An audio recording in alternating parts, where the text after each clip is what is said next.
नमस्कार दोस्तों, क्या आप भी बढ़ते सिलेंडर के दामों से परेशान हैं? आज हम इसी विषय पे बात करेंगे। गैस सिलेंडर जो हर घर की मूलभूत आवश्यकता है, उसकी कीमतें लगातार आसमान छू रही हैं। ये आम आदमी के बजट को बुरी तरह प्रभावित कर रहा है। घरों में खाना पकाने से लेकर छोटे व्यवसायों तक हर जगह सिलेंडर की बढ़ती कीमतें एक बड़ी चिंता का विषय बन गई हैं। तो आखिर इसके पीछे क्या कारण है? क्या आने वाले दिनों में ये दाम और बढ़ेंगे? आइए इन सभी सवालों के जवाब ढूंढते हैं।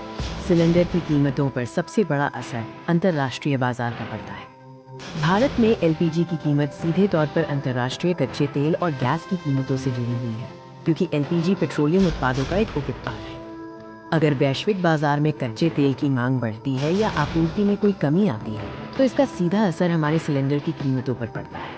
एक और महत्वपूर्ण कारक है डॉलर के मुकाबले रुपए की विनिमय दर। भारत अपनी एलपीजी आवश्यकता का एक बड़ा हिस्सा आयात करता है, इसलिए हमें खरीद के लिए डॉलर में भुगतान करना पड़ता है। जब डॉलर के मुकाबले रुपया कमजोर होता है, तो हमें उसी मात्रा में गैस खरीदने के लिए अधिक रुपए खर्च करने पड़ते हैं, जिससे आयात महंगा हो जाता है। सरकारी नीतियाँ, कर और सब्सिडी भी सिलेंडर की अंतिम कीमत में बड़ी भूमिका निभाती हैं। सरकार द्वारा लगाए जाने वाले विभिन्न टैक्स और ड्यूटी जैसे जीएसटी सिलेंडर की कीमत पर अतिरिक्त भार डालते हैं।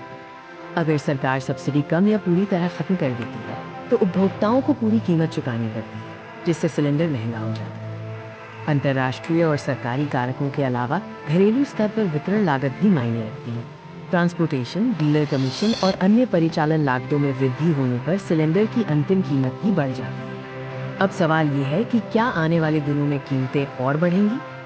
विशेषज्ञों का मानना है कि जब तक वैश्विक बाजार में कच्चे तेल की कीमतें ऊंची रहेंगी और रुपया कमजोर रहेगा, तब तक कीमतों में स्थिरता आना मुश्किल है।